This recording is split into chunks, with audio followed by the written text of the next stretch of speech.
Hello, Abhishek from missile education tutorial. तो friends, अपन ने operators की बात कर ली थी। आज अपन देखने वाले आस्की कोड। क्या देखने वाले? ASCII code. ठीक है, चलिए आस्की कोड के ऊपर बात करते हैं कि आस्की कोड होता क्या है। चलिए,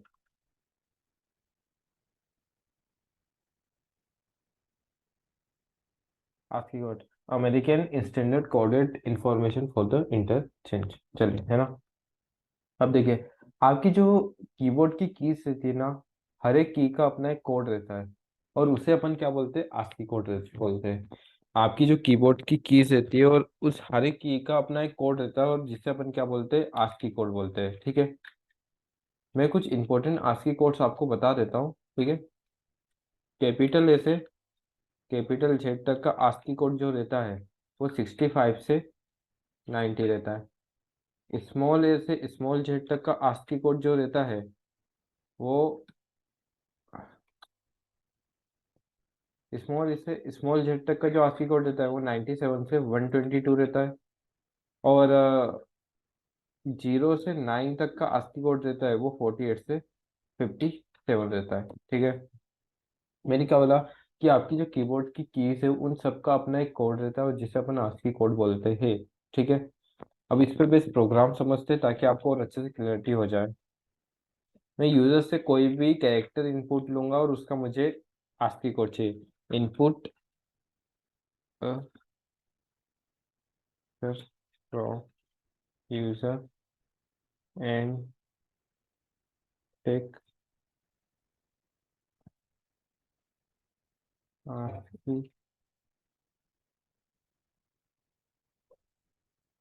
आस्की कोड एज आउटपुट। और आउटपुट में मुझे क्या चाहिए? उसका आस्की कोड चाहिए। ठीक है, चलिए करके देखते हैं। Let's include IST using name space fitting in. मैंने क्या बोला था कि मैं यूजर से क्या इनपुट करूंगा? देखो, इनपुट और कैरेक्टर फ्रॉम यूजर, यानी कि कैरेक्टर लेना है मुझे यूजर से, तो मैं एक कैरेक्टर नाम का एक वेरिएबल ले लेता हूँ। ठीक है, अब मैं लिखता हूँ सी आउट इंटर द कैरेक्टर। मैंने क्या करा? एक कैरेक्टर इनपुट करा रहा हूँ मैं यूजर से। ठीक है, अब सुनना ध्यान से कि देखो, कैरेक्टर, अब मुझे उसका क्या चाहिए? आस्की कोड चाहिए। बट आस्की कोड किस में आता है? इंटीजर में आता है ना। भले ही अपन यूजर से क्या इनपुट करा रहे हैं, कैरेक्टर इनपुट करा है, लेकिन आस्की कोड किस में आता है? इंटीजर में आता है। तो मुझे उस कैरेक्टर को क्या करना पड़ेगा? इंटीजर में कन्वर्ट करना पड़ेगा। तो मैंने एक जेट नाम का वेरिएबल ले लिया, जिसमें मैंने किसकी वैल्यू डाल दी? एक्स की डाल दी। अब सुनना, एक्स किस में है? कैरेक्टर में। लेकिन जेड किस में? इंटीजर में। ठीक है, तो जो कैरेक्टर से इनपुट कराएंगे ना, वो वैल्यू इंटीजर में तो चेंज हो जाएगी, लेकिन वो उसका आस्की कोड देगी। किसी भी कैरेक्टर का वो उसका क्या देगी? आस्की कोड देगी, कोई भी रैंडम वैल्यू नहीं देने वाली। राइट। मैंने क्या इनपुट करा? कैरेक्टर इनपुट करा यूजर से। बट मैं उस कैरेक्टर वाली वैल्यू को क्या कर रहा हूँ? इंटीजर नाम के वेरिएबल में ट्रांसफर कर रहा हूँ। तो अब उन कैरेक्टर वाली वैल्यू किस में चली जाएगी? इंटीजर में चली जाएगी। ठीक है, इंटीजर में तो चली जाएगी, लेकिन वो उसका आस्की कोड देगी। क्या देगी? वो उसका आस्की कोड देगी। चलिए देखते हैं आउटपुट में आस्की कोड ही आ रहा है क्या।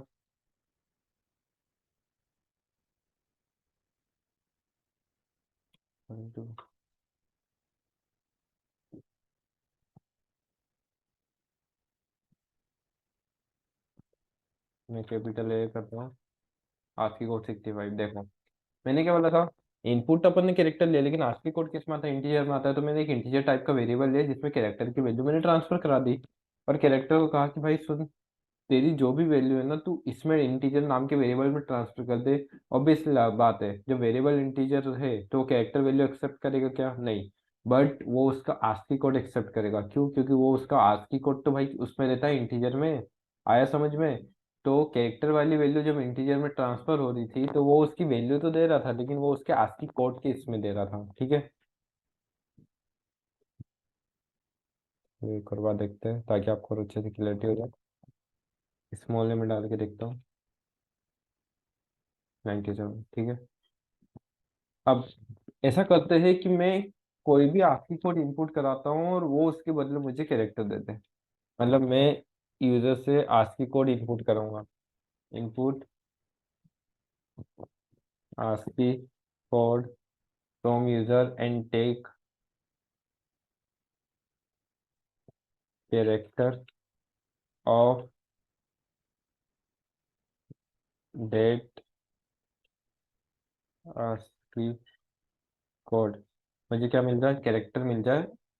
मतलब कोई भी मैं आस्की कोड इनपुट करूँ, फॉर एग्जाम्पल 65 कराया तो वो किसका आस्की कोड है, कैरेक्टर ए का है। तो मुझे वो कैरेक्टर चाहिए। तो सुनना, लॉजिक सुनना, आस्की कोड किस में आता है, इंटीजर में आता है। तो मैंने यहाँ पर क्या करा लिया, एक इंटीजर टाइप का वैल्यू इनपुट करा लिया। इंटीजर टाइप की वैल्यू मैंने क्या करा ली, इनपुट करा ली, क्योंकि आस्की कोड किस में है, इंटीजर में, ठीक है। आस्की कोड, ठीक है। अब जो आउटपुट आएगा वो किस में आएगा, कैरेक्टर में आएगा, ठीक है। तो मैंने यहाँ पर 4 नाम का ले लिया। अब सुनना, आस्की कोड है, आस्की कोड का डेटा मैं किस में ट्रांसफर कर रहा हूँ, इस जेड में ट्रांसफर कर रहा हूँ। जेड अपना किस में, कैरेक्टर में, ठीक है। तो 65 कभी मैं लेता हूँ, तो 65 आस्की कोड मैंने जेड नाम की किस कैरेक्टर नाम की इसमें स्टोर करा रहा हूँ।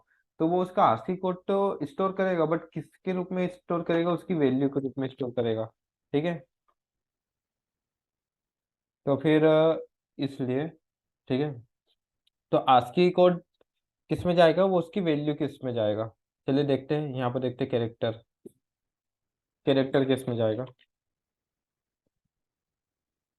अब चलो इसको रन करके देखते हैं। 65 देखते हैं, कैपिटल ए का है। 65 देखते हैं, 97 डाल के देख लेते हैं। आई होप आपको समझ में आ रहा होगा।